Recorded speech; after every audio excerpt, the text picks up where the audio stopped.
4 ترفند برای آبرسانی به پتام وجود داره که هر صاحب پتی باید اون رو بدون. وقتی دما بالا میره آبرسانی برای ما و پتامون خیلی مهم میشه.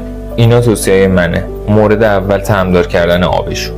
برای مثلا میتونید آب قلم مخصوص پتو داخل آبشون بریزید که هم مقویه، هم خوش طعمش میکنه، که هم باعث میشه که حیوانایی که سخت آب میخورن باعث میشه تمایل بیشتری به خوردن داشته باشه. مورد 2 توپ یخی برای سگتون درست کنید.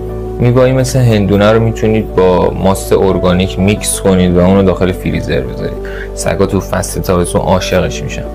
مورد 3 غذاهای پر رطوبت. میتونید به جای غذای خوش از غذای تازه، غذای کنسروی استفاده کنید. اینجوری هم روتین غذاییشون حفظ میشه، تغییر خاصی نمیکنه، هم رطوبت بیشتری وارد رژیم غذاییشون میشه. و مورد 4 همیشه ظرف آب تاشو همراه خودتون داشته باشید. آب رسانی در اون خیلی مهمه.